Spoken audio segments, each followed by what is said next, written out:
Allah, in the name of Him, the most beneficent, the most merciful. My name is Ali Raza Jafarpur, and I am a good consultant for everybody who call me. I will increase your business 10 times more profitable and benefitable more than ever. 009890147464. And today I want to speak about increasement of the wealth in every nation and every country by removement unnecessary things and start cooperation and collaboration, increasement of the wealth for every country. As I promised, to increase the national wealth for United States of America and other countries, China and Russia, about 3 days later, I will describe my agriculture plan for United States of America. But I want to ask at the same time that United States of America, Russia, India, and China make YouTube program about the practice, the practical project. For example, about making robotics. That is necessary. All of the universities inside the world start to show how to build their topmost technology about robots, because we want to make giant robots, giant loaders, giant excavator to change in the natures. For example, in Iran, we want to build a great channel that connect the waters of the sea at the south of the Iran, near to Tehran, near to Karaj. So if United States of America want to be productive and want to help other nations and countries, and vice versa, other countries want to help United States of America reduce unemployment, joblessness, and homelessness and hopelessness inside United States, United States of America must export Silicon Valley to all of the other countries. How?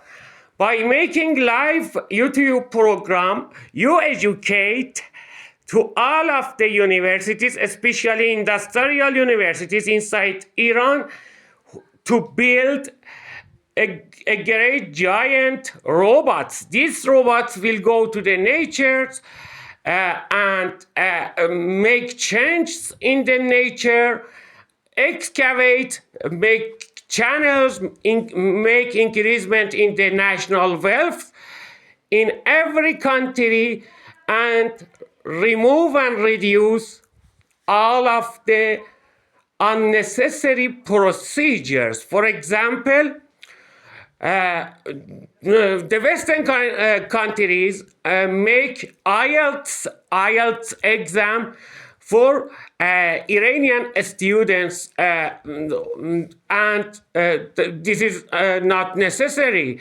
because if a student is a good student, he will pass or she will pass the exams without these business of the education. Education is the holy things and is sacred, and any doing business by education is not acceptable in every corner of the world.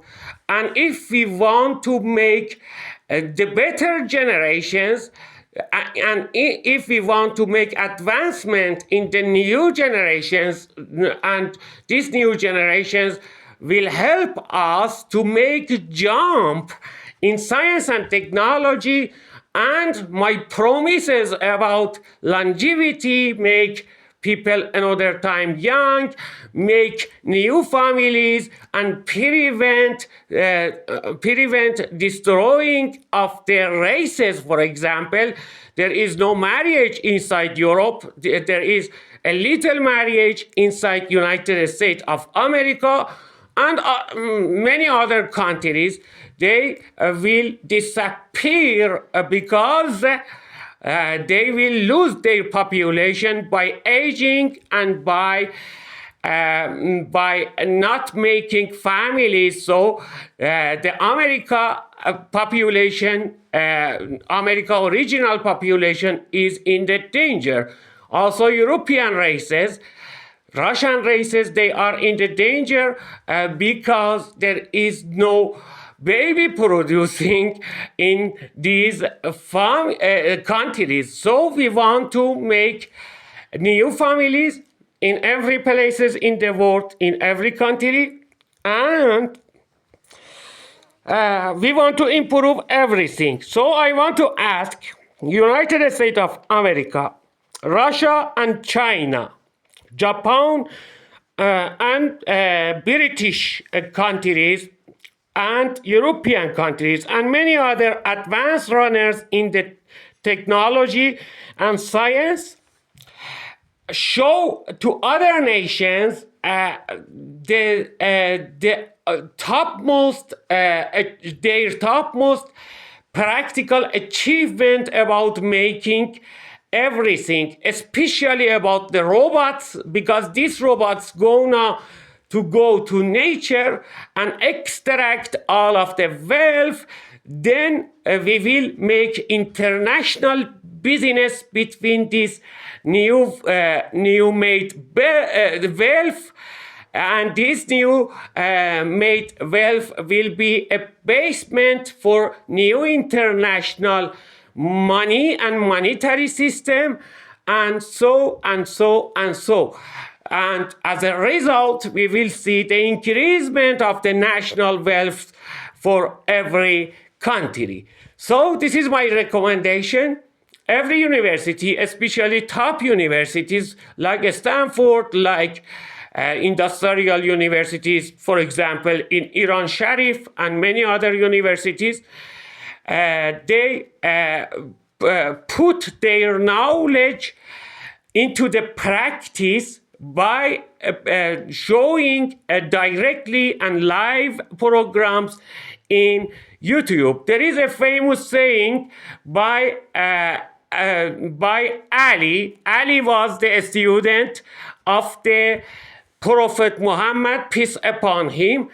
Ali said once upon a time that any knowledge that emerge in the practice, this is the best type of the knowledge. So I want to ask United States of America, Japan, China, Russia, please make it possible for all of the countries to build their own robots in their countries by the common live program. This live program will connect to each other and ask people, for example, to gather, ask scientists and students and masters in the university, come into the field, come to some places, and bring everything that is necessary to make robots. We want to start to make the first generation of these robots. These robots will be controlled by pads, and pads in the hand of the human beings. So there is no dangers of the Terminator movies for all of the human beings.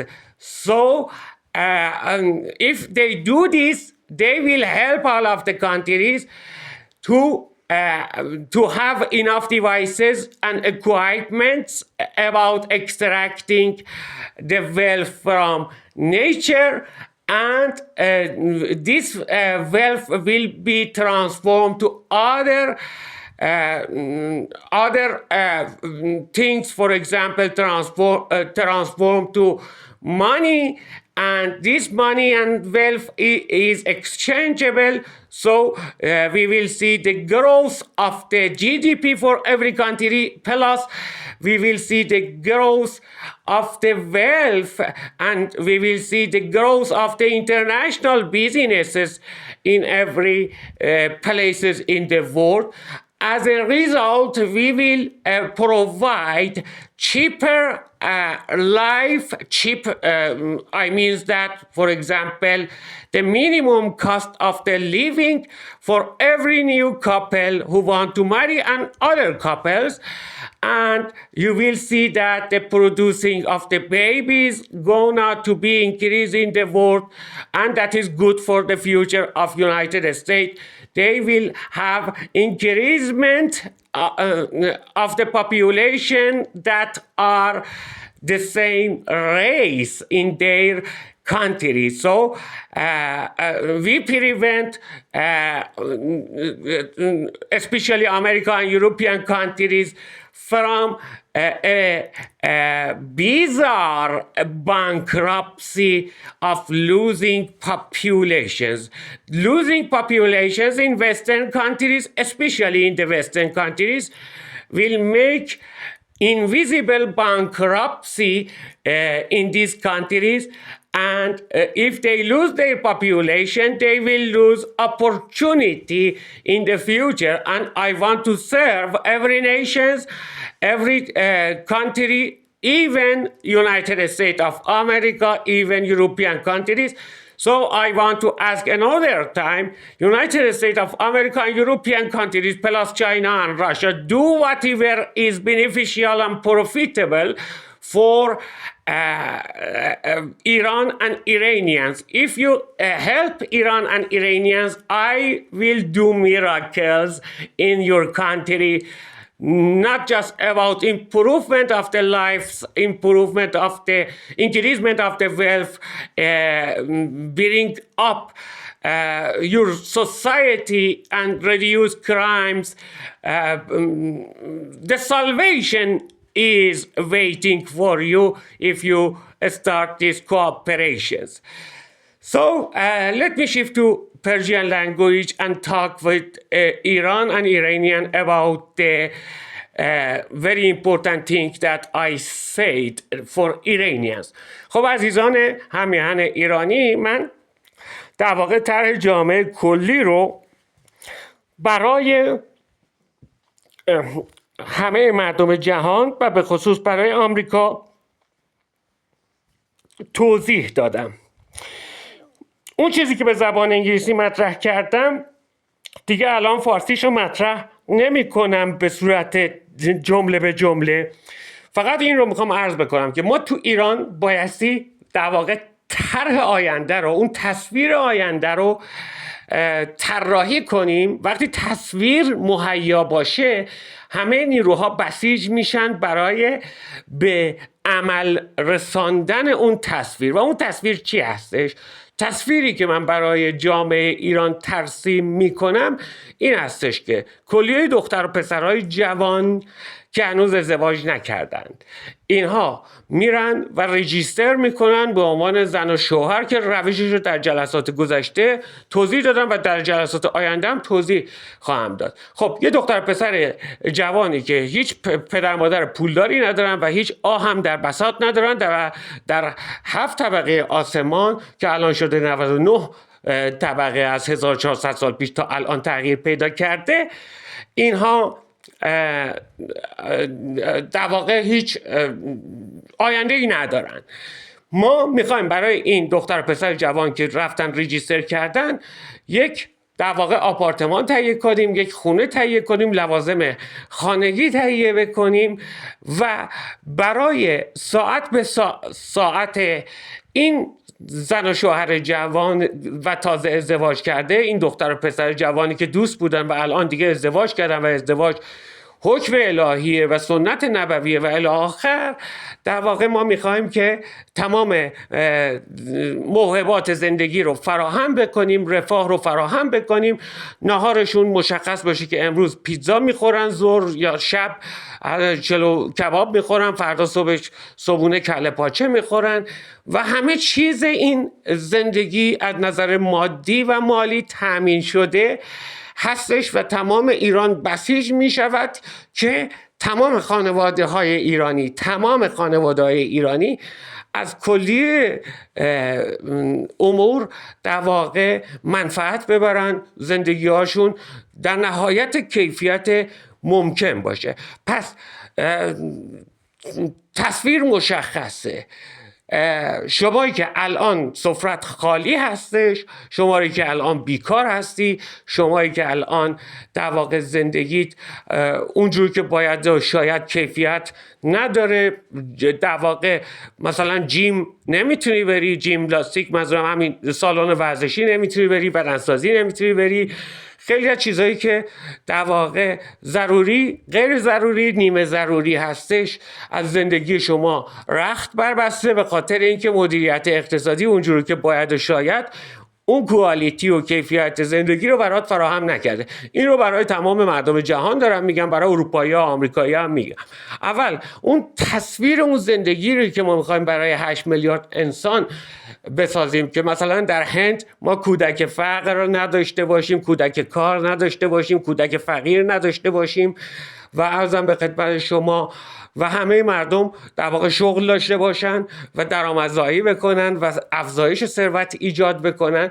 خب برای اینکه این رو برای کل بشریت و به خصوص برای ایرانی‌ها فراهم بکنیم، اول باید تصویرش رو بسازیم. حالا که این تصویر رو ساختیم، تمام این در واقع دولت‌ها و تمام منابع و تمام مردم دست به دست هم میدن با توجه به اینکه تکلیفشون مشخصه از این بابت که امنیت جامعه کشور خودشون رو به نیروهای نظامیشون سپردن که اینا در واقع تأمین و تضمین میکنن. پلیسشون به صورت هوشمند از طریق همکاری‌های اطلاعاتی که در واقع دارن با هم دیگه همه پلیس‌های کشورهای جهان و من در واقع این رهبری رو به در واقع پلیس‌های ایران میدم که حتی امنیت رو در آمریکا و حتی امنیت رو در فلسطین، در اسرائیل تامین بکنم با سیستم‌هایی که من در اختیار اینها قرار میدم که مثلا در واقع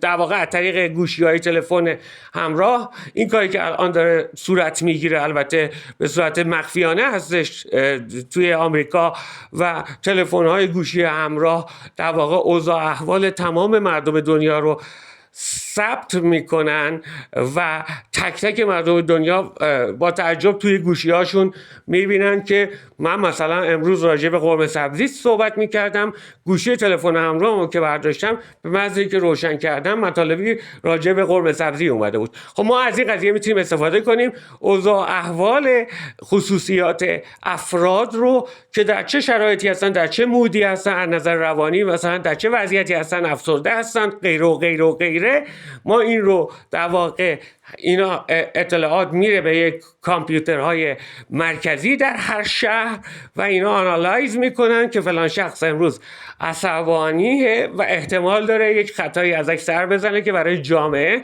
گرون تمام بشه، به خصوص در آمریکا که اسلحه راحت خرید فروش میشه و افراد وقتی که افسرده میشن یا به یه ناراحتی میرسن ممکنه تفنگشو بردارن و برن داخل یک جایی که تجمع وجود داره و تیراندازی کور بکنن و تعدادی آدم بیگناه رو به قتل برسونن به خاطر عصبانیتشون و دست دادن کنترلشون. حالا در مورد این جزئیات این سیستم که برای همه مردم دنیا و همه کشورها من جمله آمریکا امنیت ایجاد خواهد کرد، این رو در جلسات آینده عرض میکنم و توضیح میدم، به شرطی که پلیس ایران رو هم یکی از مدیران ارشد این پروژه امنیت اجتماعی همه کشورها قرار بدهند.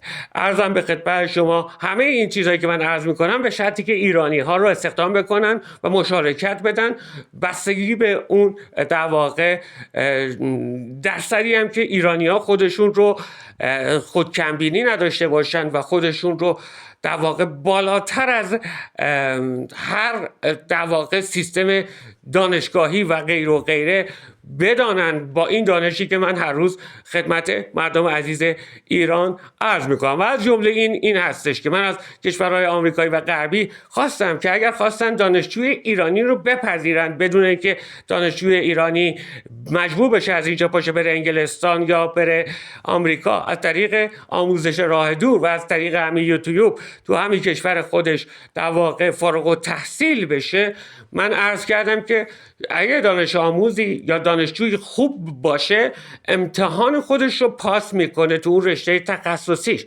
دیگه این چیزهای دست و پاگیر رو این میدان مینی که گذاشتن که اول ایرانیه بره 2-3 سال وقتش رو تلف کنه که آیتس بگیره که پذیرش بگیره از یک دانشگاه خارجی، تمام این چیزی که قداست آموزش رو از یک امر روحانی و معنوی و در واقع الهی پایین بیاره و تبدیل بکنه به بیزینس، همه این سیستم بایستی در سرتاسر جهان از بین بره و آموزش رایگان در اختیار کل ابناء بشر قرار بگیرد، من جمله ایرانی ها. بنابراین کاسبی زدایی از امر آموزش بایستی در دستور کار قرار بگیره، مگر به همون شیوهی که من عرض کردم، شیوه ابن سینایی. شما برو معلم خصوصی بگیر، در معلم خصوصی کل ریاضیات اون سال رو یا کل ریاضیات 2-3 سال رو 2-3 سال دبیرستان رو بهت یاد بده، برو در یک آزمون جامع شرکت کن و در واقع واحد رو پاس کن بدون رفت آمدهای غیر ضروری و بدون، ببینید ما اگر این بیزینس کاری ها رو در واقع پاک بکنیم، در ابتدا یه مقداری مشاغل از بین میره، مثلا استادای دانشگاه از دست من شاکی میشن و غیر و غیره، ولی زمینه برای اون چیزی که به زبان انگلیسی هم عرض کردم که علمی که در کار جلوه کند برترین نوع دانش هست، در واقع این فراهم میشه. به خاطر این پیشنهاد دادم به ایالات متحده آمریکا و همچنین به چین و به روسیه که ادعا میکنند در بالاترین دانش در زمینه در واقع علم رباتیک و مهندسی رباتیک دست پیدا کردن. من ازشون خواستم که اینها برنامه لایو یوتیوب بگذارن و کمک بکنن که ایرانی ها در واقع این ربات های غول پیکر، البته اون ربات کوچیک ساخته میشه در چین یا در آمریکا، ما ایران نیازمند ربات های غول پیکر داریم. منظورم از ربات هم ربات هیومانوید لزوما نیست، یک بیل مکانیکی اتومات اتوپایلوت یا دارای پد که از دور کنترل میشه. شما یه بیل مکانیکی، همین دستگاهی که لودر مردم میشناسن ولی لودر نیستش، در واقع لودره که با راجع به لغتش بحث نمی کنیم. در واقع شما این به اصطلاح لودرها رو دیدید، بیل مکانیکی ها رو دیدید. حالا شما تصور بکنید که ایران در واقع بیل مکانیکی بسازد که اندازه اون ملاقش یا کاسش یا اون در واقع چیزی که زمین رو میکنه، هم از نظر طول و عرض و ارتفاع و گودی مثلا 10 الی 20 برابر این غول‌پیکرتریناش روی کره زمین باشه. چه اتفاقی میفته؟ اتفاقی که میفته که این هستش که پروژه یا مگا پروژه ایجاد ایران رود که دریای خزر و دریای عمان رو به نزدیکی تهران و در واقع کرج کانال میکشه، این در ظرف 66 روز انجام میشه. 66 روز با 33 تا در واقع بیل مکانیکی غول‌پیکر به همون ابعادی که من عرض کردم. این از عهده همکاری میان تک تک ایرانی‌ها برمیاد. یعنی در چیزی که اینا میگن 15 سال طول میکشه پروژهش، خب وقتی میگن 15 سال 5 سال هم خاک برداریش طول میکشه دیگه. من دارم عرض میکنم که شما اگر تجهیزات لازم رو بسازید که ایران ظرفیتش رو داره، این کار کار 66 روز انجام میشه. محاسباتش من انجام دادم، شما هم خودت میتونی به عنوان مهندس بشینی محاسبه بکنی که من چجوری اینو محاسبه کردم. خاکبرداری این پروژه 66 روزه تمام میشه، در واقع میمونه بتون ریزیش. حالا شما خاکبرداریاشو انجام میدی، آب رو موقتا رها میکنی که بیاد تا نزدیکی تهران و کرج که از نظر سایر مسائل این ارزیابی بشه، بعد شروع میکنی به بتون ریزی. بعدش دوباره میری سرچشمه رو قطع میکنی. اما الان که کانال مشخص شده، آبم در واقع مشخص شده که تا کجاهای کرج و تهران میاد، الان اون زن و شوهرای جوون رو که در واقع به جز پسرهای اول که بایستی پلوی پدر مادرشون باشن و از پدر مادرشون نگهداری بکنن، بنابراین اینها احتمالاً کارهای مدیریت راه دور یا کارهای راه دور انجام میدن. این زن و شوهرهای جوون در واقع بهشون تکلیف داده میشه که بیان کنار این رودخونه های مصنوعی. دولت به اینها در واقع امکانات و غیره میده و اینها هر کدوم از این زن و شوهرهای جوان قرار است که روزی 1000 کیلو ماهی 1000 کیلو گوشت ماهی تولید بکنن. ببینید من ماهیگیری به مردم یاد نمیدم، ماهی هم احتمالا ماهی هم نمیدم، اما پرورش ماهی رو ببخشید